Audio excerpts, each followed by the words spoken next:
किष्किंधा कांड 64वां सर्ग। समुद्र की विशालता को देखकर विषाद में पड़े हुए वानरों को आश्वासन दे अंगद का उनसे पृथक पृथक समुद्र उल्लंघन करने के लिए उनकी शक्ति पूछना। गृधराज संपाति के इस प्रकार कहने पर सिंह के समान पराक्रमी सभी वानर बड़े प्रसन्न हुए और परस्पर मिलकर उछल कर गरजने लगे। संपाति की बातों से रावण के निवास स्थान तथा उसके भावी विनाश की सूचना मिली थी। उन्हें सुनकर हर्ष से भरे हुए वे सभी वानर सीता जी के दर्शन की इच्छा मन में लिए समुद्र के तट पर आए। उन भयंकर पराक्रमी वानरों ने उस देश में पहुंचकर समुद्र को देखा जो इस विराट विश्व के संपूर्ण प्रतिबिंब की भांति स्थित था। दक्षिण समुद्र के उत्तर तट पर जाकर उन महाबली वानर वीरों ने डेरा डाला। वह समुद्र कहीं तो तरंगहीन एवं शांत होने के कारण सोया हुआ सा जान पड़ता था, अन्यत्र जहां थोड़ी थोड़ी लहरें उठ रही थी वहां वह क्रीड़ा करता सा प्रतीत होता था, और दूसरे स्थलों में जहां उत्ताल तरंगे उठती थी वहां पर्वत के बराबर जल राशियों से आवृत दिखाई देता था। वह सारा समुद्र पाताल निवासी दानव राजा से व्याप्त था।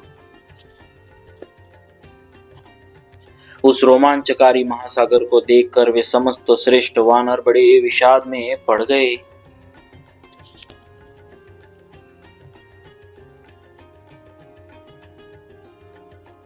आकाश के समान दुर्लंघ समुद्र पर दृष्टिपात करके वे सब वानर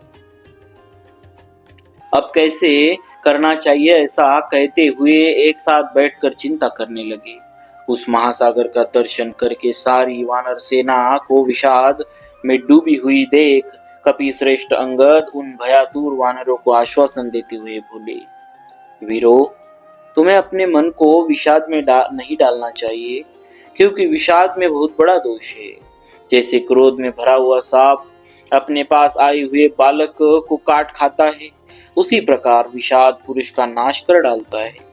जो पराक्रम का अवसर आने पर विषाद ग्रस्त हो जाता है उसका तेज का नाश होता है। उस तेजोहीन पुरुष का पुरुषार्थ नहीं सिद्ध होता। उस रात्रि के बीत जाने पर बड़े बड़े वानरों के साथ मिलकर अंगद ने पुनः विचार आरंभ किया। उस समय अंगद को घेर कर बैठी हुई वानरों की वह सेना इंद्र को घेर कर स्थित हुई देवताओं की विशाल वाहिनी के समान शोभा पाती थी। वाली पुत्र अंगद तथा पवन कुमार हनुमान जी को छोड़कर दूसरा कौन वीर उस वानर सेना को सुस्थिर रख सकता था। शूरवीरों का दमन करने वाले श्रीमान अंगद ने उन बड़े बूढ़े वानरों का सम्मान करके उनसे यह अर्थयुक्त बात कही, सज्जनों, तुम लोगों में कौन ऐसा महातेजस्वी वीर है जो इस समय समुद्र को लांघ जाएगा और शत्रुदमन सुग्रीव को सत्य प्रतिज्ञ बनाएगा?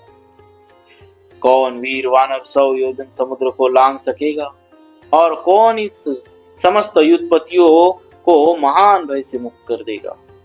किसके प्रसाद से हम लोग सफल मनोरथ एवं सुखी होकर यहाँ से लौटेंगे और घर द्वार तथा स्त्री पुत्रों का मुंह देख सकेंगे?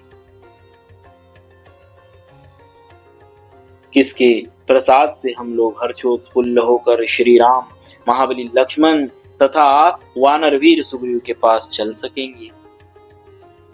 यदि तुम लोगों में से कोई वानर वीर समुद्र को लांघ जाने में समर्थ हो तो वह शीघ्र ही हमें यहाँ परम पवित्र अभय दान दे।